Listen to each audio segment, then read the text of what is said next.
আমি যতটুকু আমার আইডিয়া, আমার অভিজ্ঞতা দিয়ে বলি, সালমান শাহর তৎকালীন সময় সেলফোনটা কই। আমি যেটা আইডিয়া করছি যে সে আমাকে বাথরুম থেকে ফোন করছে, করে বলছে যে মামা আমি ডিভোর্স পেপারে সাইন করবো, সকালে আমি চলে আসতেছি। এইটা তার বউ হয়তো বাথরুমের থেকে বাইরে থেকে শুনে ফেলছে। বাথরুম থেকে বের হওয়ার পরে ঝগড়াঝাটি লাগছে, লাগার পরে কিন্তু ওই টেলিফোন মনে হয় সামিরা মনে হয় ডিল দিয়ে ভেঙে ফেলছে, বুঝছেন।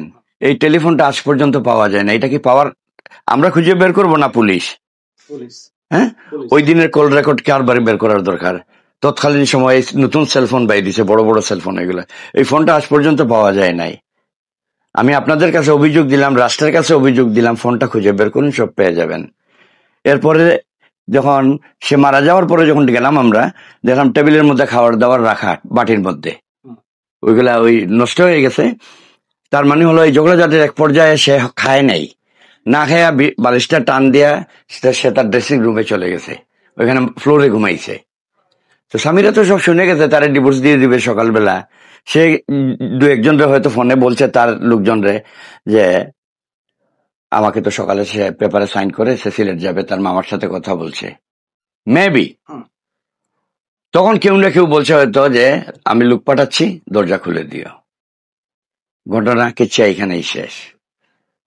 কারণ সালমান শাহ মারা যাওয়ার পরে তার ফ্ল্যাট যেদিন প্রথম খোলা হয়, ডিবিডিসি বজলুল করিম সাহেব ছিলেন, আরো পুলিশের অন্যান্য ডিপার্টমেন্টের লোক ছিলেন। প্রথমে রশিটা মাপা হলো আমার সামনেই, দেখা গেল যে সালমান শাহ যতটুকু লম্বা, আর যেখানে কাটা হয়েছে গলার ফাঁসির দাগ, সালমান শাহর পা এসে মাটিতে লেগে যায়। এই ছবিগুলো এখনো আছে আমাদের কাছে এবং কোর্টেও আছে। জানলার পর্দা ছেঁড়া এবং গ্লাসের মধ্যে, জানলার গ্লাসের মধ্যে অনেক অসংখ্য আঙ্গুলের ছাপ, এগুলো ফিঙ্গারপ্রিন্টের ছবি নেওয়া হয়েছে। বাথরুমে পাওয়া গেছে এক সুটকেস লক করা ভিজা কাপড়। এগুলার রহস্য কি? ফ্লোরে পাওয়া গেছে ডানিল সিগারেটের আপনার টুকরা ফালানো। কোন ভদ্রলোক সিগারেট খাইলে তার ঘরে ফেলবে? কে ফেললো এইটা? এবং এই সিগারেট তো সালমান শাহ খাইতো না।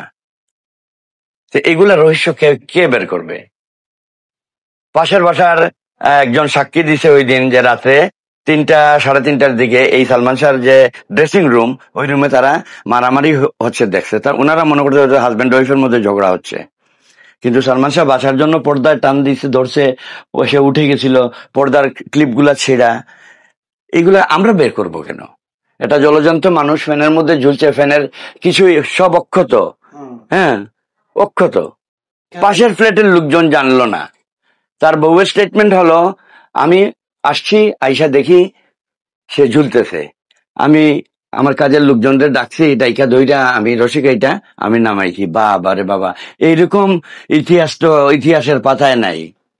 তার তো দেখা সেন্সলেস হয়ে যাওয়ার কথা, চিৎকার দিয়ে পাশে বাড়ির লোকজনদের ডাকার কথা, তার মারে, সালমান শাহর মারে বাপরে ফোন করার কথা, পুলিশের যাওয়ার কথা, অথবা নিয়া দৌড়াইয়া হাসপাতাল যাওয়ার কথা। এইগুলা না কইরা সে সুস্থ মস্তিষ্কে রসিকাইটা নামাইলো।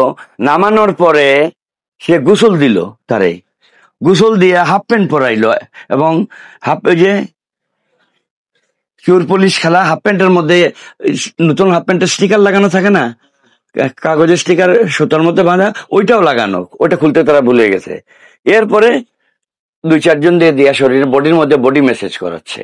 এইটা আইনের কোন বইতে লিখা আছে? এইটারও তো একটা শাস্তি আছে না? ভাবলাম সালমান শাহ আত্মহত্যা করছে।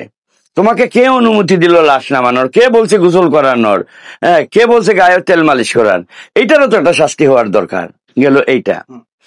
আপনার ওয়াইফ যদি আপনার বাড়িতে মারা যায়, তাহলে পুলিশ এসে আপনাকে নিবে, আপনার উপযুক্ত বড় ছোট বড় ভাই থাকলে তাকে নিবে, বাড়িতে জোয়ান যারা থাকবে সবাইকে থানায় নিবে, প্রয়োজনে রিমাইন্ডে নিবে। কিন্তু সালমান শাহর কাজের মহিলা ছিল 2টা, একটা ছিল ডলি, একটা ছিল মনোয়ারা, আর তার কাজের লোক ছিল একটা পার্সোনাল লোক আবুল, সামিরা। এই 4 জনের উপস্থিতি, কাউকে তো থানায় নেওয়া হয় নাই, কোনো ইন্টারোগেশন করা হয় নাই।